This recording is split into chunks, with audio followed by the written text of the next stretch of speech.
have my great mothers, like grandmothers. I don't want their knowledge disappeared. My grandmother is 91 years old this year. Wow. Yeah, and we have very close relationship. So whenever she's getting older, I'm keep myself thinking like, if this generation left us, so how about their knowledge? Is their knowledge gone? So how people value their knowledge, how to use their knowledge.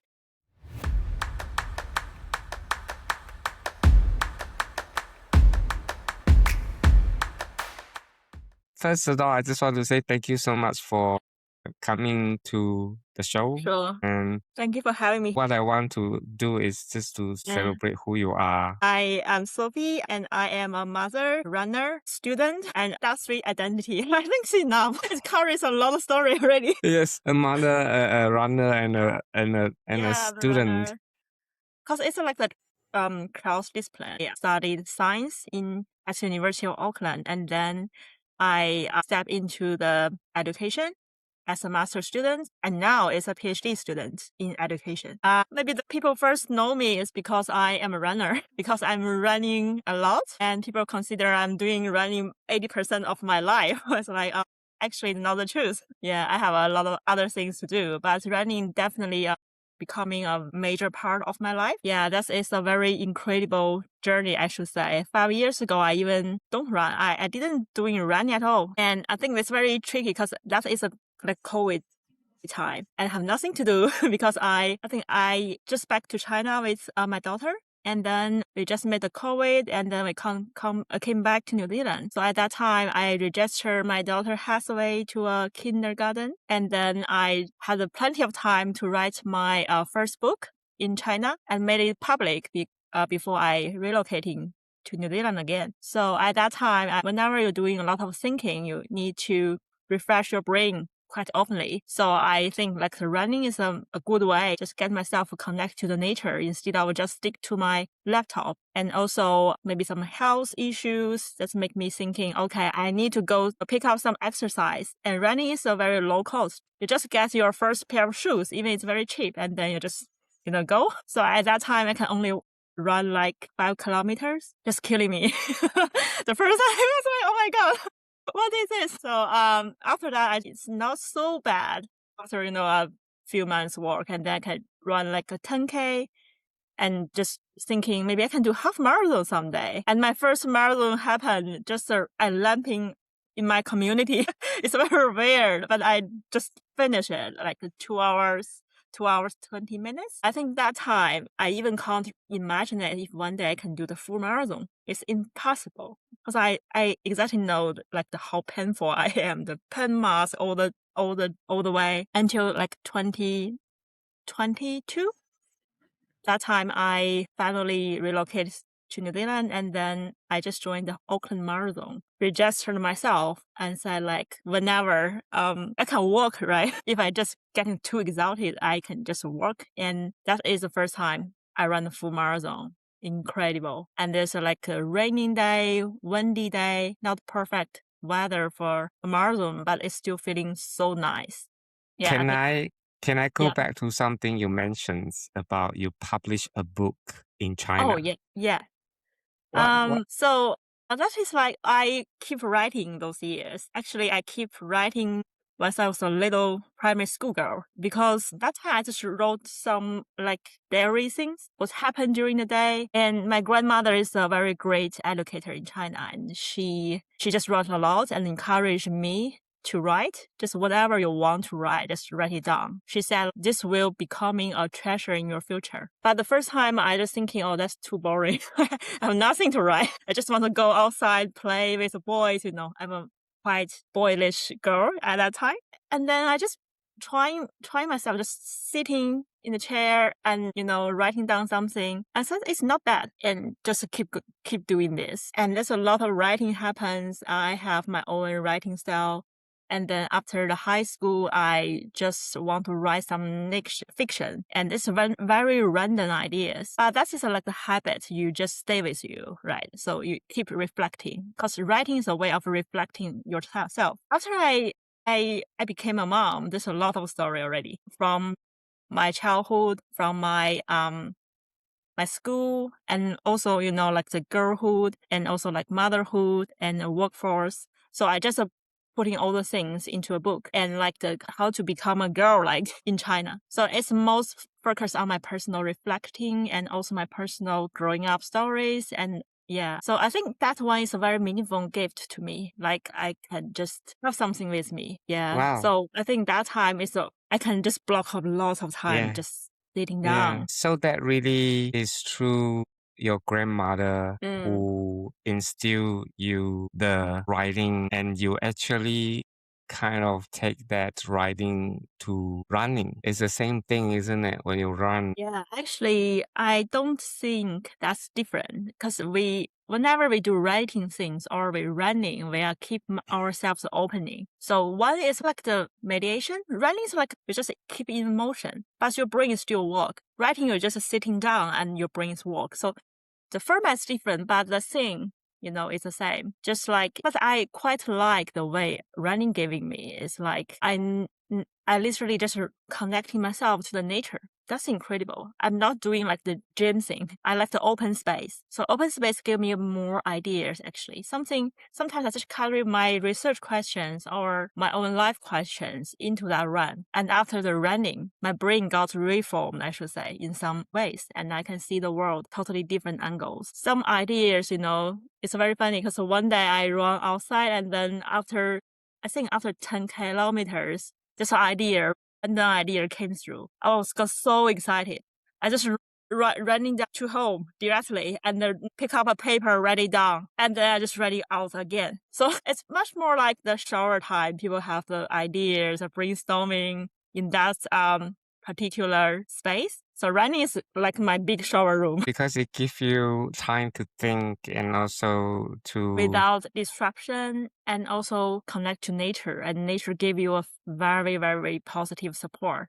And you sometimes it's like you're talking to the air or the tree you're passing, like, oh, this tree, this one branch just falling down, and you notice the other day and you're still on the ground. So it's like you're visiting the old place and you are very familiar with the place. And I sometimes call myself like the playground kids.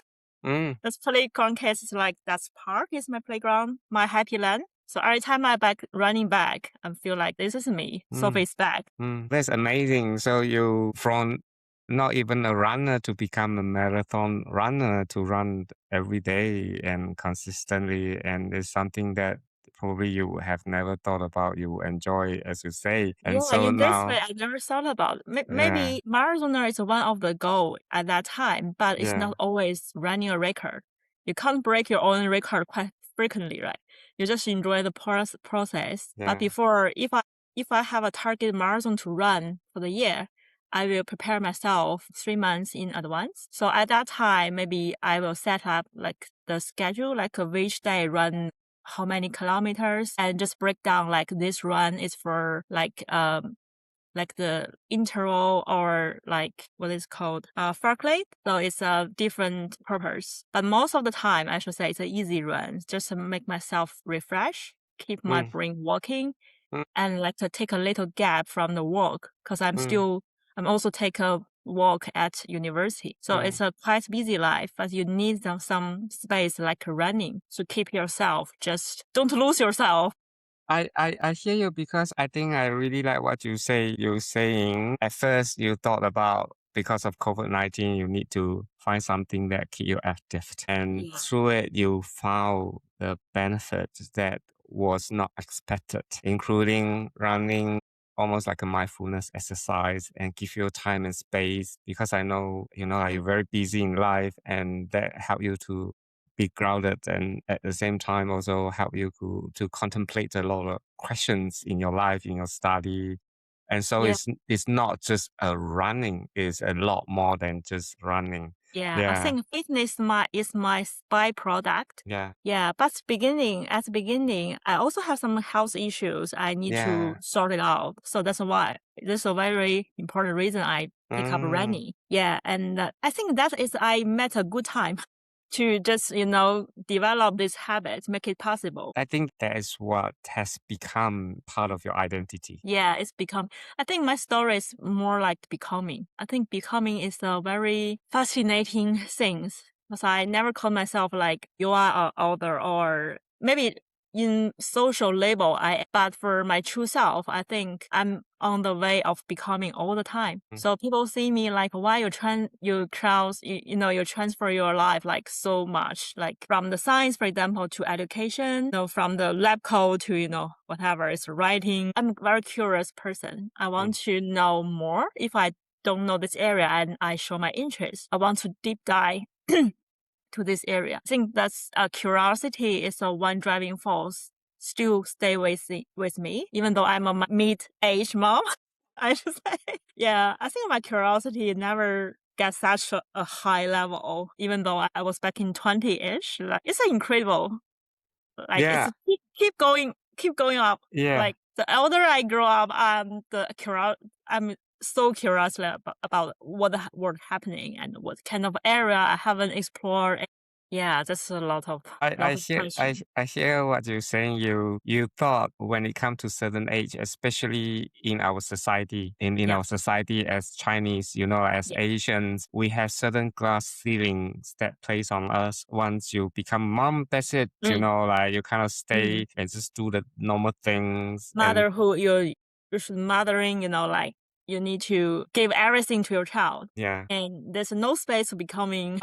You just stay like family duties or houseworking thing, right? Yeah, I think that is one topic I'm also interested to explore because when I think after I graduated from the bachelor, I moved back to China, right, and I started working for a pharmaceutical company for 4 years, and I got married, and then was born, my daughter's born, and then we relocate to New Zealand. when you came to New Zealand first, you were still like I assume 18, 19 or something. Or Yeah, I'm in my age 20s.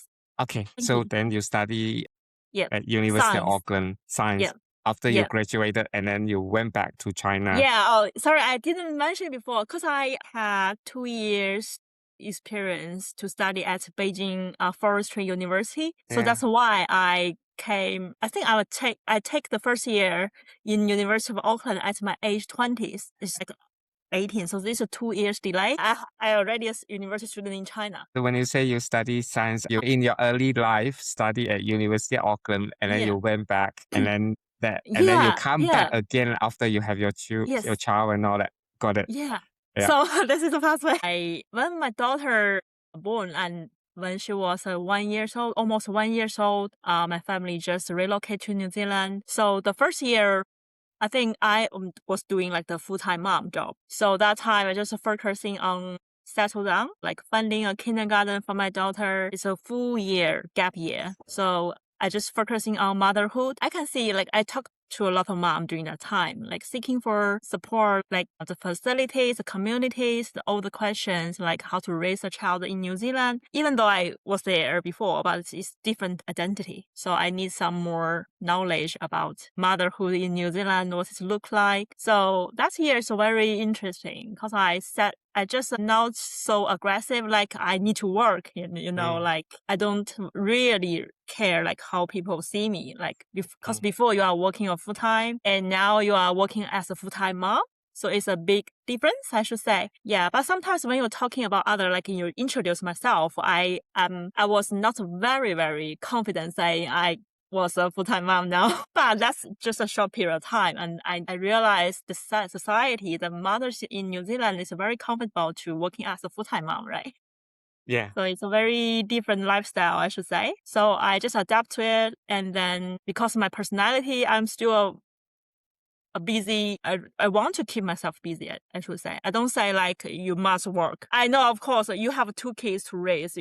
This is impossible. You have a lot of, things to deal with. You can take a part-time, but full-time is very difficult, especially your husband's working as a full-time as well. So I think that is very case to case. You can't say like full-time mom is what, but you should realize the context. The family context is so different from family to family. For myself, I just think after Hathaway was successfully settling down in kindergarten, I have plenty of time to seeking for another job, maybe seeking for the study.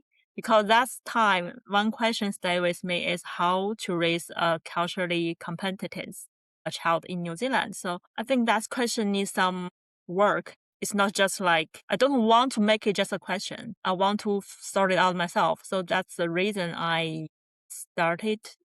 enrolled myself as a master student in education. Yeah. I mean, it's very interesting, but what prompted you to decide that to do so? Especially, I think I can hear that you really want to put time and effort to support your kids to thrive in New Zealand. You really asking yourself a very important question as Chinese. What it is that you like to help your child to achieve, especially where this is not China and understanding that, like seeing all the differences. So you have some deep questions that you were curious about. Yeah, I think that's all connected actually. Because the first time I came to New Zealand, I was in my 20s. So that time I already have some questions regarding my identity things. I just didn't realize this is a very question. I need to keep it going because I'm doing science. I'm focused on the study and, that's 20ish. You have a lot of things to worry about or to think about. But that question really challenging some part of me, especially the first landing and I registered in an English class as like the second language learner. And I saw like this woman or the female students from China is not very confident. They're afraid to speak up. They're afraid to make new friends and they stick together as a protecting shell, I should say.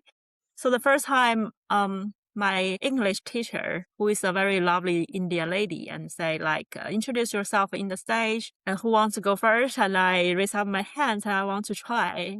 And it's very poor English. And I just standing here and saying, I want to be a bridge between China and New Zealand. And I still remember it's a part of the chapter I wrote in my first book because that singing gave me a lot of, shock at that time because I feel like whenever I speaking up that way, the Chinese student, I can see it's a very shamefaced, I should say. So like, she's speaking that way, it's too ambitions or just feeling not so action I want to receive or respond I want to expect. I expect it. That time I think maybe I could be a brave. It's my true feeling.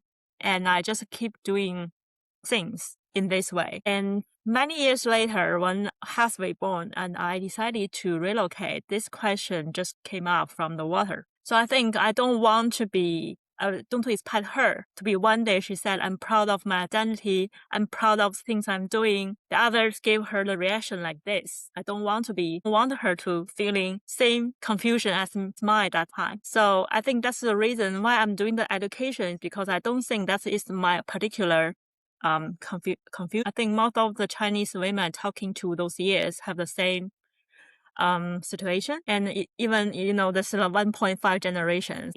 You are born in China and then you came with a family in early age. So they experience two cultural worlds already. So who are you? So who do you think you can become? I think that's a big question. It's quite broad. Depends on how you look at.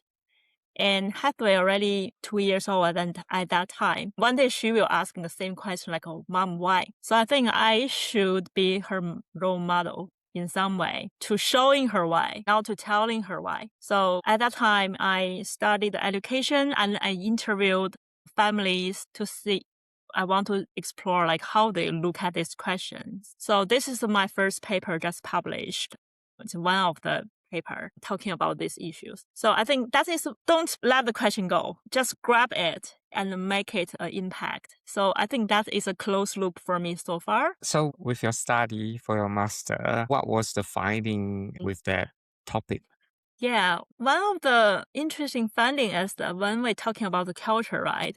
My parents really started with like traditions. It's not only talking about the festival we celebrate Spring Festival every year. It's not starting with that, but starting with like what's a nature they want to their child develop. Like identity, they think identity is an ongoing process rather than a fixed item. So this is the one interesting find out. And also they also want the moral value be part of their identity as well. They welcome all the values because it's a multicultural society, right? So I think they had a very thoughtful thinking about these questions already, not only for like this very traditional format things. So this is one question. And also regarding the identity, many of the parents are not showing like, I want you very Chinese or I want you very Kiwi. They want them like be a kind person to care the society, to give the empathy. So just be kind. I think many of them value kind very often rather than you must be a Chinese kind or a Kiwi kind. Think kind is a kind, no matter which identity you belong to. So I think that is a very interesting question. It's challenging a very stereotype called tiger mom. Like you must doing all those things very perfect. You must have your own, strong opinion in one thing or blah, blah. So I think that's a very interesting finding. Good. Thank you for sharing that. No, I should say it's not a fate, but it's like the every step, every corner, you already have your choice, right? It's not like, what should I do? Should I go? You have your choice in your mind. Sometimes you just meet people and then just make sure they will let you very determined. Like, okay, this is the way I want to go. Like a reflection, like a mirror. You have your own answer. You just want to see it. Yeah, I think that's very magical. This is why I always want to connecting with the community, chatting with the people from different background. I want to know your story. I want to make your story be heard. And there's the things that you say even earlier on that you have never envisioned where you were going to be. Even at the age you are now, like at the time you thought that was it. You have your study, you work, you have your child, and you have your family. Yes. And you realize that there's even more to give and to learn. Yes. And so that actually excited you even further. You realize that, like the Sophie now actually are so different from what you once expected, and you're excited about your life. Yeah. I think so. I think I'm a curious person, but the curiosity coming from one aspect is the social responsibility. So when people talk to me, like they saw me running vlog, they started running, and they said like, you always meet very lovely people talking to you, like how you give them the impact to change their life or just give them a more way of thinking. So I think that is made me feel like I'm doing some right things so far. That's I should say social responsibility, because you not represent the majority, but you represent yourself, like to showing a way of life, to imagine it, to showing your kid, like whenever you are growing up, it's not just like you graduate from Stanford or from Harvard or from whatever. You have a long life to go. That is not cutting off by the day you graduate. Starting just start. The life is just starting. So I can show you like what a lady can live in the age of 30s or even 40s, 50s. So I think that is a mother can do. I think that's also one reason I'm keep myself going. One is my personal interest. The other is I will balance like what impact I can give to the society or the community, my family. Yeah. I think my daughter is a very, very beginning point. Like, I care about you, but the way I care about you is I will think about the broader, like whether this is a common issue. If this is a common issue, so how will I see it? I have the habit to see one issue from different perspective, and I want to make my effort to be maximum rather than maybe this is one of my career trained me to thinking that way. And now you're doing your PhD. So are you carrying on the same topics that you did for your master, or? I'm still caring about like this identity, like how you see yourself, but this time it's not from parents, it's from the young girls who growing up here, maybe born in China or born in New Zealand, just growing up here, and how they see themselves and what they're becoming or how they see their future. So it's a similar area, but I use a different methodology. I should say this way, because I have my great mothers, like grandmothers. I don't want their knowledge disappeared. My grandmother is 91 years old this year. Wow. Yeah, and we have very close relationship. So whenever she's getting older, I'm keep myself thinking like, if this generation left us, so how about their knowledge? Is their knowledge gone? So how people value their knowledge, how to use their knowledge. So in my research, there's two phases. The first phase is I will talk to the women before me, and then I bring the knowledge to myself. So they're not knowledge will change my positionality and also influence myself, like how I see the way of becoming. So I will bring that part into my phase 2. That is, I will research with my participants, these young girls living in different cultural worlds, and I co-research with them instead of I leading the research. So I think that is connecting the women before me to the women after me. So I think that makes the process very interesting to me and very curious. And I don't know what will happen, but that is one of the research fascinating me. You highlighted something, especially with your PhD study, because you want to talk to women before your generations Yeah. and also women who's come after you. Yeah. You are questioning about were there any linkages between these 2 generations, 3 generations really, and also you are not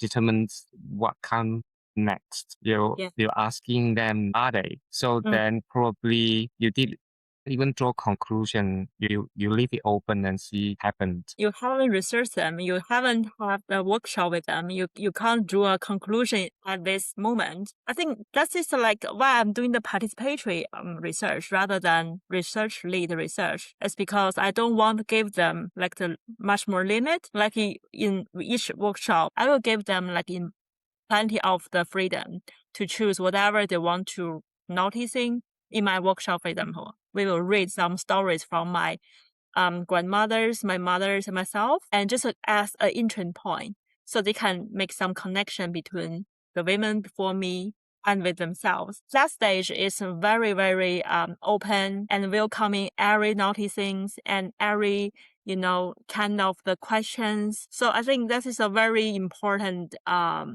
step in this. And I want their voice fully released or speak up in their comfortable way, rather than just answer my questions. Yeah, I hear you because you also asking a very personal question as well, because your grandmother has been playing such a pivotal role in your life, and you certainly have great relationships, and you see because of her how she shapes who you are especially from a female point of view, isn't it? Because you seeing it from the societal norms and societal pressure, right? Saying females should be one way, but because of your grandmother, she give you wisdom that probably the society at large wouldn't have given to you. Yeah. Back into my childhood, I'm not traditional girl. I was quite naughty and I was always like going out, like climbing the trees, climbing the walls. But at that time, it's not a very common, the activity girls will pick up. So I met a lot of challenging, and also in school, like because I was too naughty, I got warned by my teacher, like, you can't do this anymore. So one of my defense is I study hard at the same time, and I got like the first in my class or second in my class all across the discipline. So I think that way, as my girl, back to my girl time thing. So now you have nothing to say about me. Just give me the freedom so I can just play outside. I can just, doing whatever I want. Interestingly, because I can't see at that time from my standing point, I can only survive. Like, this is my current strategy. But when I bring those stories back to now, I can say like, okay, I can use some theory to interpret this behavior and to see like the social constraint, and I can see my own agents. So that is a very interesting connections. So you can't see that time whenever you are inside the box, but when you're outside the box, you can just have a lot of reflection on it.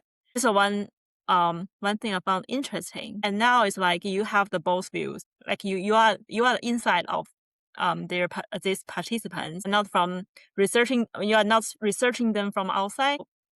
I think that will give me a more confidence, like carry out this research. And we also just briefly talk about your grandmother because I felt like she's a very special woman, even in her time. Would you like to just share a little bit about who she is?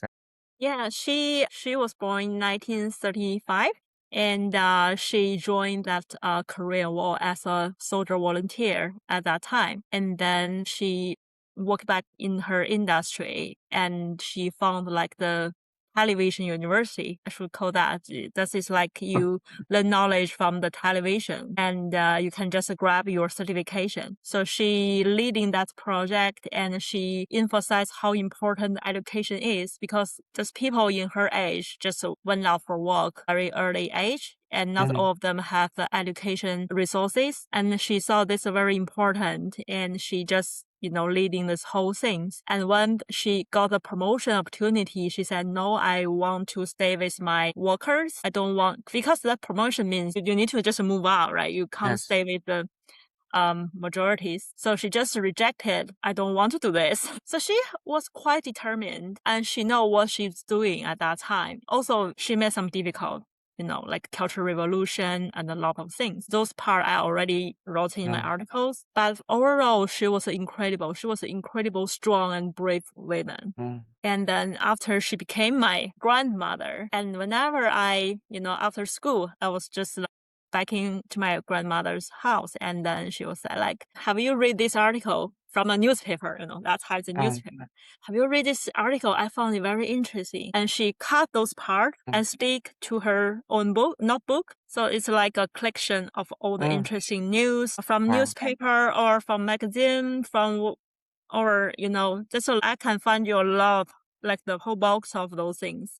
Yes. And she rolled the dairy every day, and she got a huge like volume of the dairies. She was incredible, and she encouraged us, like me and my cousin, to just keep thinking, keep Mm, writing, keep mm. questioning if anything you think is uncomfortable to you. I Wow. think that is very advanced Yeah, grandmother type, I, right? I agree. I think not just a grandmother, even if people do know the history of China, even to be so authentically her and Mm. willing to say you need to question anything, it's not easy. Yeah, Yeah. definitely. And also because I just got some trouble, like I'm a naughty girl, and I sometimes Mm. call my parents like, can you come because your daughter has trouble?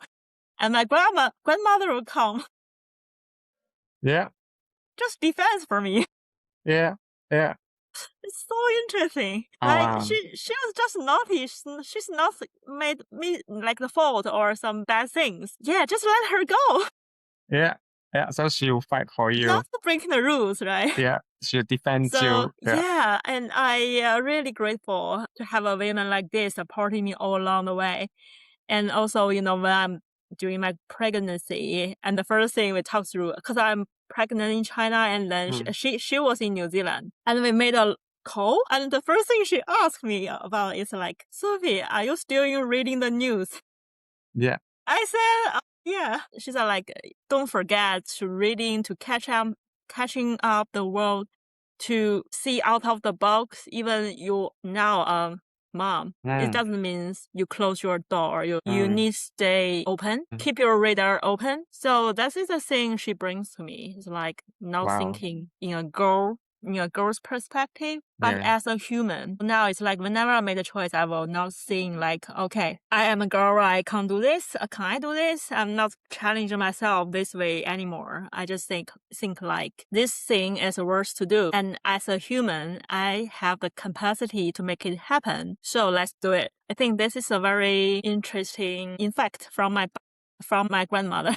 Yeah. I Yeah. certainly can sense why, like there is a strong connections of your PhD dissertation's topics and also the way in which that you have brought out Mm, and also why you see how identity is important, especially, for yourself, but also now having a daughter yourself and understanding the challenges that she might gone mm, through societal pressure and as well as how then to retain your authenticity, but yet at the same time being influenced by external factors that you can't control, including culture. And so you have these big questions about how the next generations of, like young girls or teenager becoming. mm, And what I really like about it is it started all the way for your grandmother. What you are trying to do is really to preserve her legacy of who she is. It's Yeah. like you're honoring her essence to the work that you are doing for your PhD, really, isn't it? Yeah. PhD for me, as my age, it's not just a degree, right? I don't need to get that degree, actually. I No. can still have a very happy life. Only Proof to thing, anyone. yeah. So at my age, I think doing PhD is more like my personal um curiosity. And also I think I have the capacity to do this job. And also I think I see this world as a question, also has an opportunity. I want to be, if I have the capacity to do this, why not me? So I think that is more like a enjoyable thing rather than rushing the paper, like crafting, that's not fun. That's not the life I need as a mid-age, woman. So the thing is I still enjoy studying. I still enjoy exploring, and that's make me feel refreshed. And also I want to be the role model to my daughter. Not saying like you must carry on your study, but like to be a lifelong learner means study is not cut off by your graduation. As you can carry it on, even though if you have a question, you are a student. I like about, like how you started when you mentioned about running, because doing your PhD is almost like running as well, because you keep Yeah, visiting the it's an same thing. academic marathon. Yeah, absolutely. But that what I really like about is when you say you're running, you visiting the same place, so you see the changes, you see what's happening, but at the same time, you also evolving. So PhD is the same thing. You're going through the topics, you're going through the same cycles, but then like you're revisiting the same thing, but yet you also keep growing and changing your perceptions. Yeah, I Yeah. think keep opening is very key. Asian people rarely do those things in both, like you want success Yes. and you enjoy the life, right? This a conflict. Mm. So once you have ambitions, it's like you must play hard. You need to work hard. You need to behave very seriously, right? But that is not the core. You can Yes. success in a very comfortable way. You can have both. Yes. So that's why I call the PhD so far is my comfortable zone because I can write. Yeah. Yeah, I can have a lot of things. I can put my hobby into that Yeah, area. absolutely. So fantastic. Wow. Now that's really good. I have three questions I want to ask you Yeah. specifically. So where are you at right now? You mean my study journey? Everything, life. Yeah, I think that is a very good question. I think from study perspective, I am the early middle because Mm. I haven't started my phase two. That's a very core part for my study. I going to do this in the second half of the year, this year. And then I think everything so far is smoothly. And also I got some time like running. I think I haven't made it, but I'm still wondering to do one more or two more marathon for the second half of the year. I got a one already done in Christchurch this year, but I Wow. hurt my leg, so I'm still in the recovery phase. I don't know whether I still have a capacity to realize my PB, the personal best. That means that I can definitely run one like without any pressure. So I think one hand is the life's going quite well as my plan. The other is I always welcome surprise. Yes. This is the most fascinating part. Like you haven't prepared for it, but you are ready. I think being ready is my current situation. Yeah. Yeah. And so it's still about keep going, isn't it? And Yeah. also doing the best that you can. Yeah. And I think the other questions I'm curious is Yeah. if you can go back to a time where you can talk to your younger self, Mm. what would you say to her? I actually my current article is on this, just answering the question, because I wrote my letters to my past self, which Yes. I called like Green Sophie and Amber Sophie. Yeah. So I think it's I will say that's a good job. You don't need to change anything, and you will become one day impress yourself. I don't take like regret things like what if. So whenever I came back, if I have the Doraemon's timing machine, if I can travel back, I will still doing the same choice because at that time, this choice is the best choice I can make. So I can't change the context. So I will do the same thing. But the thing is how you reflect on this. So I'm good at reflecting. Can I say Yes. that? Yes. I don't think I have something need to change back to the fresh Sophie. And I think there's another things that we didn't mention is Mm. to be a female in China and Yeah. living authentically or being who you are, Mm. and also be able to not necessarily following the norm is not quite easy because of Yeah. the societal pressure. Yeah, that's true. And I don't think you would also become who you are without your grandmother. Yeah, that's the important thing. And also, I think one thing that's the work I'm doing now is when I'm doing reflecting, I can exactly say some knowledge can only generate it within that constraint, the certain constraint. So that means without that constraint, I can't become myself here. It's like a dual way of becoming. So it's quite like the Taoist, right? So talking about like how things reverse and how things co-balance, how things, coexist. So I think that is the thing, like how you see this constraint. Are you seeing this as opportunity as well, or just like the limit? So I encourage the girls like seeing things differently. You will find out more. And the last one is, I think, like, what would you say to any young female, especially Asians, if there is something that you would like to share with them, what would you tell them?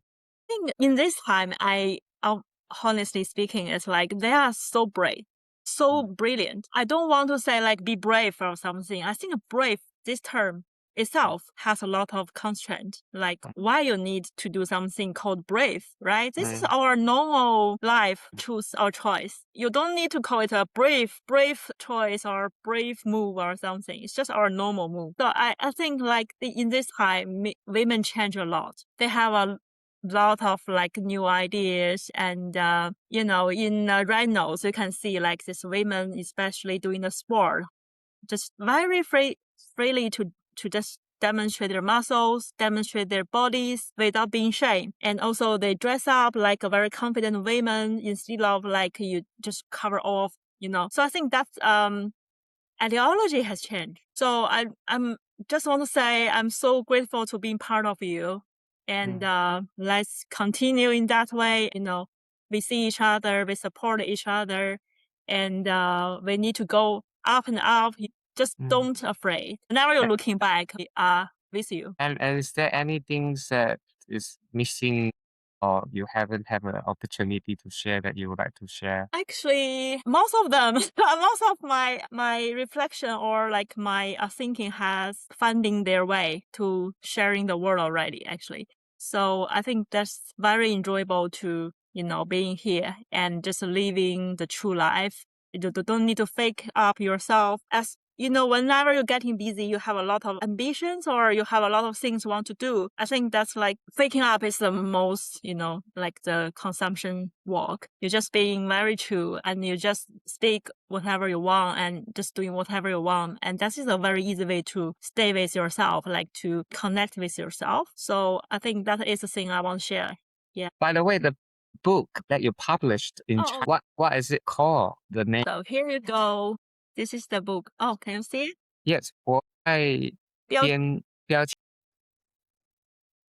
浙江大学出版社. Yeah, I got like 10 copies. I just Yeah, keep with me, and whenever I yeah, see a friend and who I think is a very, meeting the same vibe, I will sure. just send through. Yeah, Awesome. Oh, wow. yeah. I mean, I think it's been incredible for you to share your journey with me, and I really appreciate that. And I Thank think, you.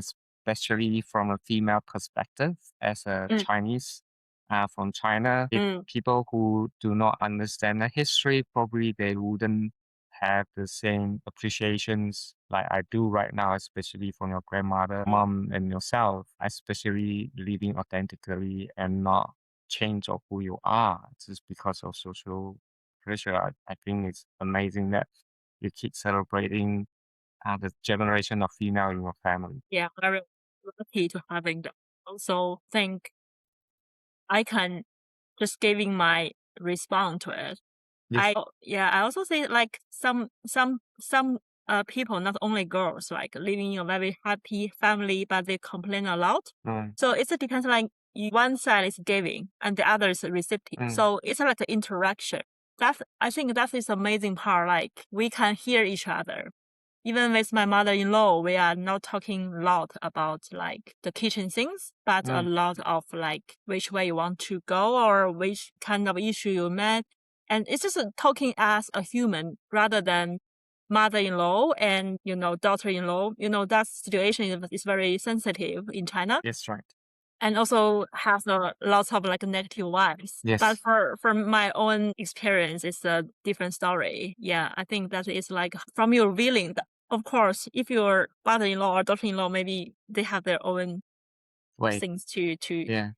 to worry. And I think that is like how your relationship develops into which direction. I think that is it's a standing point, like foundation. Like, do you want it good or bad? Or if you want to good, you always have something to do with it. I hear you. It's not, it's saying, like other people fault or whatever. It's actually asking yourself about your intention and also knowing that whatever that you want to change, the change has to start from you first.